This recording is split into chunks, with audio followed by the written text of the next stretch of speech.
Hello and welcome to another week of the Queensland Conservative. I'm Lyle Shelton. During the 1980s, the movie Wall Street captured the imagination of people in free market economies. Greed is good, the lead character Gordon Gekko, played by Michael Douglas, famously intoned. Fast forward 3 decades and Australia's bankers find themselves shamed for being greedy, and millions of ordinary Australians have been ripped off. The public release yesterday of the Hayne Royal Commission into Australia's banking and financial services sector has recommended criminal charges and found a culture of arrogance and disregard for people like you and me stemming all the way from the top. Greed is not good, says Commissioner Hayne. Wall Street the movie was supposed to be a wake-up call, but it wasn't. Bankers went on their merry, greedy way, and here in Australia they took on more of the American-style culture of greed. Now, I of course believe in free markets, but freedom only flourishes when those who participate in free institutions can first govern themselves. Adam Smith, who wrote The Wealth of Nations and is seen as the father of capitalism, knew this. What is less known about Smith is that he believed in that very unfashionable idea called morality. His other great work was called The Theory of Moral Sentiments. In it, he railed against capitalism's support for the trade in African slaves, and he called for equality for women. All this in the 1700s. He was a man ahead of his time. And while propounding his belief in free markets, he said civil government existed obviously to protect property rights, but also to protect the poor against the rich.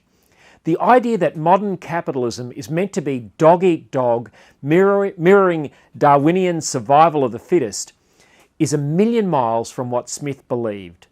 Today, people laugh at the idea that there should be moral sentiments. In our postmodern culture, we resist the idea that truth exists and that there is right and that there is wrong. That is seen as moralising, and to moralise is perhaps the biggest sin that can be committed in today's society. The idea that you have your truth and that I'll have mine has dominated our thinking these past few decades. This sort of thinking is, of course, toxic to the virtues that are needed to sustain a free society, and it should surprise no one that even bankers succumb to the temptations of greed and malpractice when no one is looking. One of the best definitions of integrity is who you are when no one is looking. We have seen so many failures of institutions in recent years, with scandal after scandal rocking the public's confidence in leaders, whether it is the horrific and despicable child sexual abuse in the church, politicians letting us down, our cricketers cheating, and now the financial sector in disgrace. A massive trust rebuilding project is needed in modern Australia. We actually need institutions of integrity. Society can't function without them.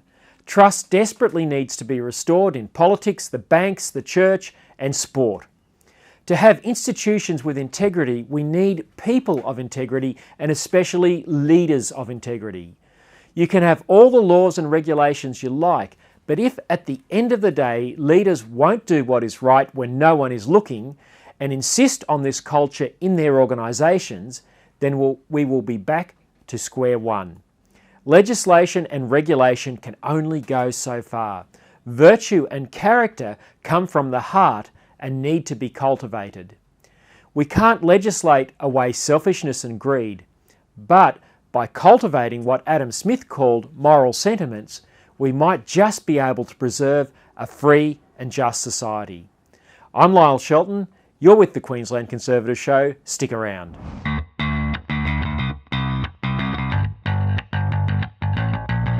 Welcome back. The Morrison government is in a terrible pickle over refugee policy. With still 1,000 adults, mainly men on Manus and Nauru, the newly minted so-called independents on the crossbench are pushing to dilute the government's control over who comes into our country. Dr. Karen Phelps, the member for Malcolm Turnbull's old seat of Wentworth, is leading the charge to give doctors a greater say. It started with a push to get the kids off Nauru, something the government has achieved over the summer break. The unacceptably long period of time it takes to resettle people who have tried to enter Australia illegally by boat has played into the hands of those who never believed in having strong borders in the first place. The government's fast tracking of getting the kids off Nauru to avoid a defeat in a vote on the floor of the Parliament looks cynical, and that's because it is.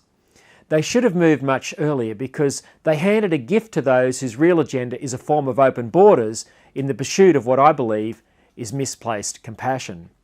Now Phelps, the Greens, many in Labor, and of course former Liberals like Julia Banks use our tough border protection measures as a weapon to, in their eyes, prove that Australians are cruel and immoral when it comes to asylum seekers.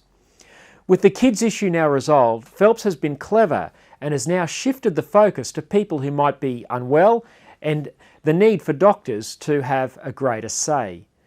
She says the Immigration Minister will still have the final say, but of course incredible pressure will come on any minister who seeks to override what a panel of doctors might say.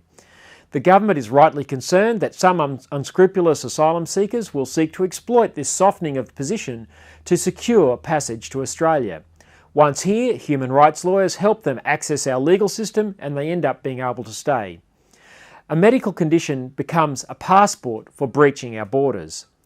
Dr. Phelps says people will be sent back to Nauru or Manus after medical treatment, but that seems unlikely given the way the activists work to actually keep people here. Illegal immigrants end up being rewarded for engaging people smugglers. They are rewarded for being able to jump the queue, leaving tens of millions of refugees to languish in camps.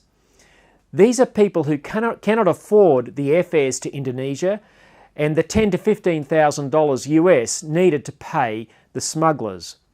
This of course sends the message to the smuggling trade and the boats start and the drownings of men, women and children start all over again. Providing medical treatment on Nauru or Manus is obviously a challenge, and there is no evidence that the government was not seeking to meet this challenge with compassion. A bill from Karen Phelps was not necessary for there to be medical transfers to Australia when necessary. Indeed, this has been routine. No one would claim that the government's arrangements are perfect, but this is an extraordinarily difficult policy area. When Kevin Rudd started the boats after dismantling John Howard's border protection measures, 50,000 people paid big money to smugglers to come on leaky boats. More than 1,000 drowned that we know of. It has taken more than a decade and billions of dollars of taxpayers' money to stop the boats, to stop the drownings and to resettle people. If anyone wants to moralise, that past deadly failure is where the focus should be. By all means, keep the government accountable for the humane treatment of asylum seekers, but with the issues largely resolved or well on the way to being resolved, the current political posturing is just that. It's posturing. Let's face it, the left have always opposed offshore processing and have always worked to undermine the idea of strong borders. Whether it is opposing a wall on the Mexican border, Brexit, or boat turnbacks in the Indian Ocean, the left's real agenda is the free movement of people. If we give up on our borders, we give up on the idea of the nation state. But hey, globalism. I'm Lyle Shelton. There's more to come on the Queensland Conservative.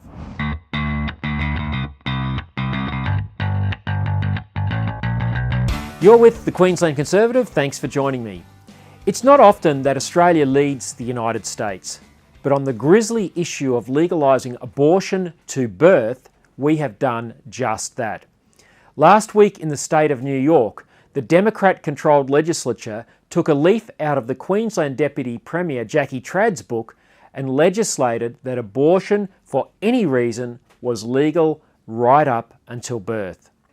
And in Virginia, where the same issue was also being debated, the governor there said if a baby was born alive after a botched abortion, something that also happens here in Australia, that baby could be left to die if the mother and the doctor agreed. That, folks, is infanticide. My friend, the Western Australian Liberal Upper House MP Nick Goiran, has done a lot to expose this practice, but politicians just put their fingers in their ears and avert their eyes. But it wasn't just Queensland last October legislating abortion to birth. Victoria first did this way back in 2008, and that was followed a few years later by Tasmania.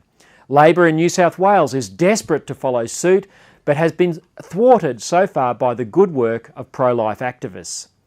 So it was with some bemusement that I watched my American friends on social media last week expressing their utter disbelief about the idea of abortion to birth. This chilling video emerged from a public hearing on how the new laws in New York would work. So how late in the third trimester would you be able to do that? You know, it's very unfortunate that our physicians, witnesses, were not able to attend today to speak specifically. No, I'm talking about your bill. How late in the third trimester could a physician perform an abortion if he indicated it would impair the mental health of the woman?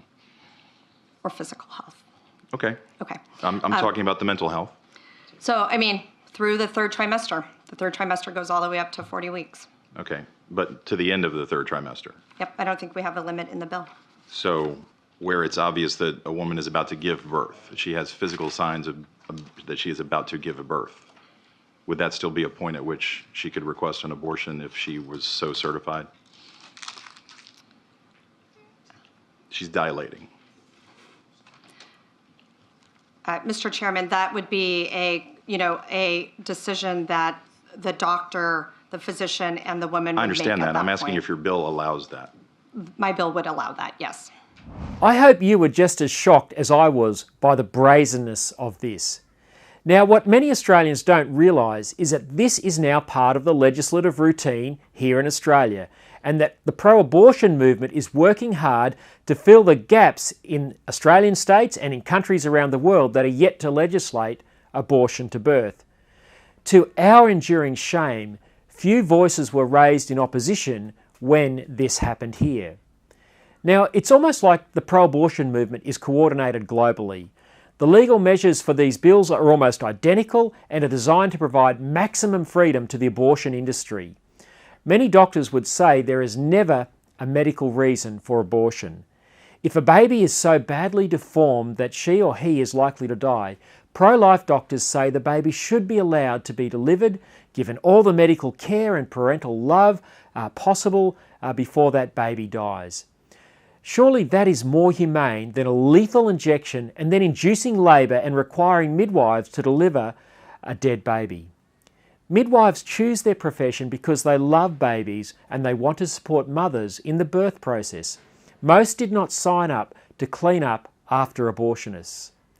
Proponents of abortion to birth, like Jackie Trad, say that people like me are scaremongering and that abortion to birth doesn't happen on healthy babies and is hardly ever necessary.